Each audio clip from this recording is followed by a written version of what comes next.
Alright, so I'm trying to platinum over 130 of the best single-player story games ever made that were suggested by viewers of the channel. And if I can't do it before hitting 800,000 subscribers, I'll be giving away 2 PS5s. So make sure to drop a like and subscribe.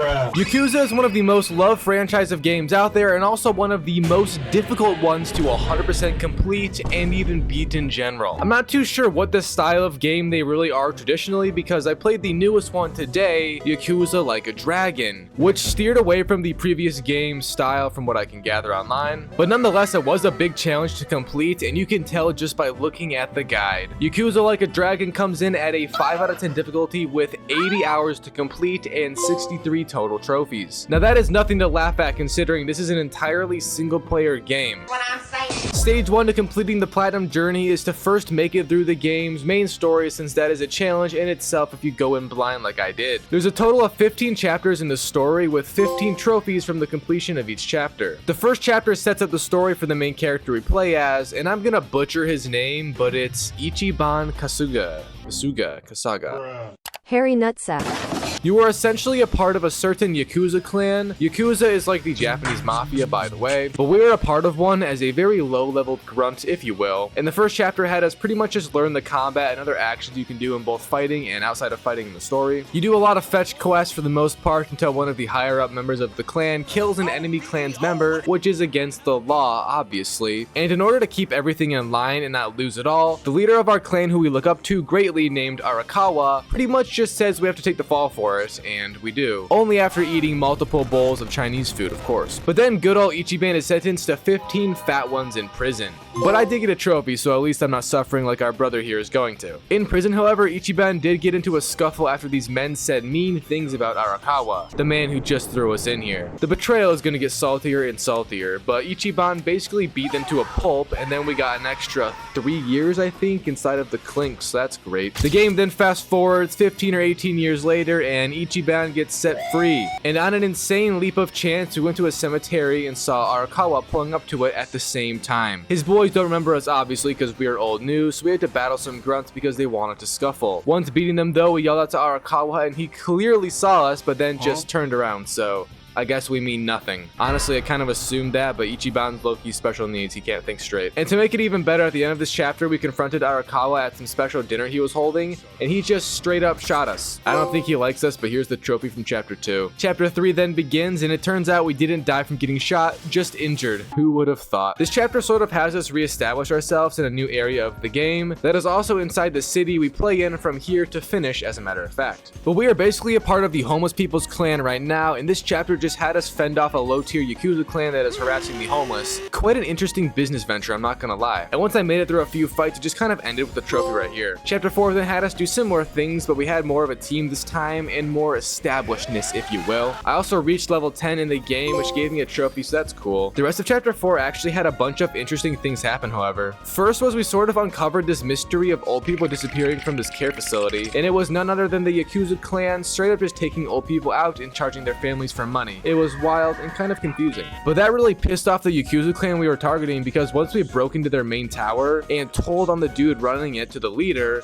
sort of said we were retarded and then tried to take us out also by sending all of his goons after us in the streets. Eventually we made it back to the dude we were working through to get all this going, and inside of his shop he wasn't really with us, but I did get a trophy from finishing this chapter, so it's okay. During chapter 5 I ended up completing a sub-story, getting us this workshop that comes into play more near the ending of the game. But once I established it, I got a trophy from finishing 10 sub-stories total, so that's cool for now. But the rest of this chapter was kind of bland. We did start up this company business minigame, however, which is kind of fun, but also takes a lot of hours to fully complete, and is also needed for many trophies later. The chapter did end, however, in usual fashion with more chaos and fighting, just like basically all the other game's chapters, if we are being honest, so here's that trophy. Chapter 6 had us actually go right on down into an underground dungeon area where there was a load of enemies inside of it, and I'm not gonna lie, I spent forever down here because I was searching and grabbing stuff everywhere when I saw a chance, but I ended up opening a silver lock safe, and inside of it was a tiny Japanese man. This just happened to me in real life. I actually can't believe it's happening again. I then continued on in the underground because it took ages to get through all of this, but the chapter ending had us just battle the Sairu clan, and it wasn't that bad, to be honest. So here's that chapter's trophy pop. The next chapter then had us battling more, as you would guess, but I did get a trophy during the story, and it was from one of the enemies getting ran over by a car during battle, which is honestly shocking this doesn't happen more often, because we straight up just fight fight anywhere and at any time with no repercussion. Very realistic. Anyways, this chapter was super long and I did a ton of fighting and leveling within it, but the most difficult part was when we fought a guy named Han.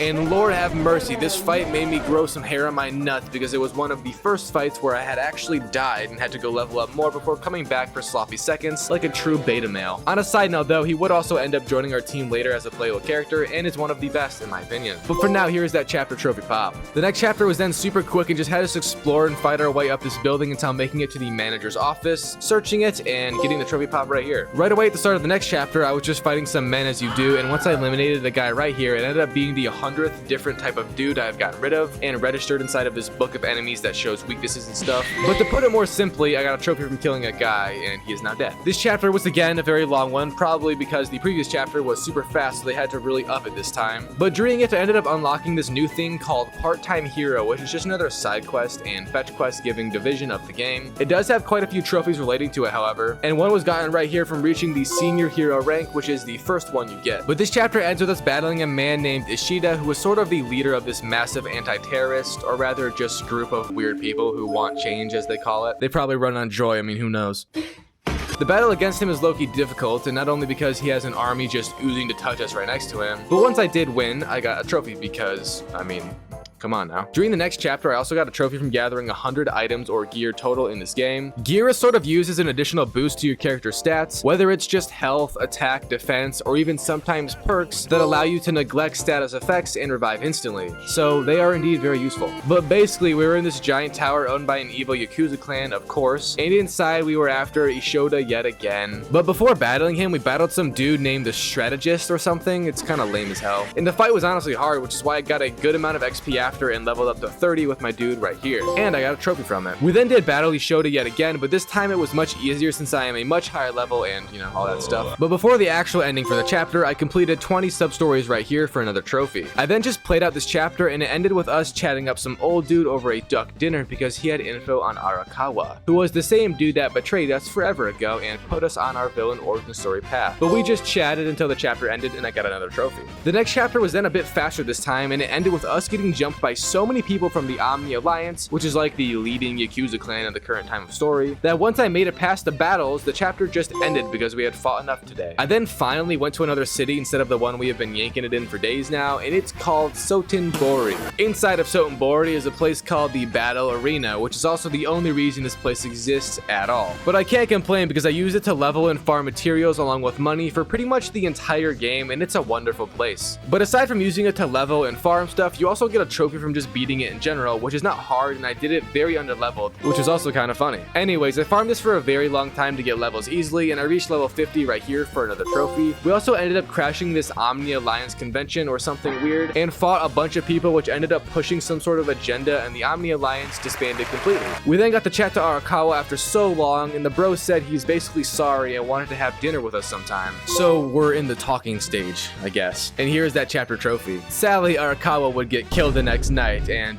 good old Ishiban is at the bar, as you do. So now it's our job to find who killed Arakawa and take them out because revenge. During the next chapter, we just fought a lot as you would expect. You know, you gotta unleash that pain into someone's face, it's only natural. Eventually, we ended up talking to some dude who was a protector of Arakawa and his son. This same dude also chatted us up about our own parents, and basically hinted that we were Arakawa's own son, which is a major plot twist. And it ended the chapter off with a trophy right after that major lore drop. I was then nearing the end of the story and needed some better gear because my ass was getting handed to me, so I ended up fully upgrading the workshop because I had no clue how it works, and I thought I needed it fully upgraded to get better stuff, which isn't totally true. However, it was a trophy from doing that, so I guess I needed to regardless. This chapter's ending fight was also against Ishoda yet again. I think this is the third boss fight against him by now, and it's honestly getting kind of old. But whatever, we beat him again, and I actually maxed out a job rank, which was a trophy, so that's cool. But then during some cutscenes, we would watch as the enemies plotted and blew up the room we were in, so, dead, question mark? Also, here's that chapter's trophy. And as you could guess, we were totally fine, but now we were set after finding Tendo and killing him because he's the guy who took out Arakawa.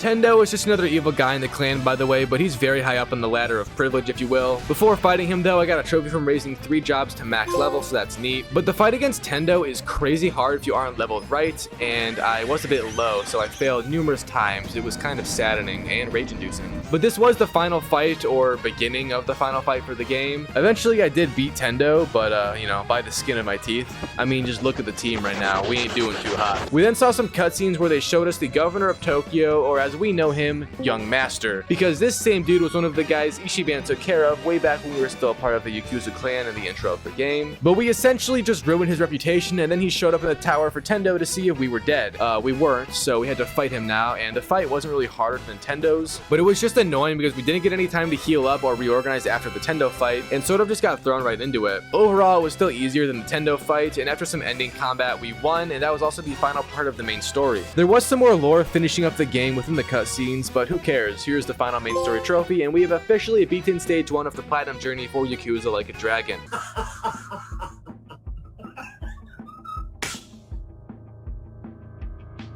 Hey.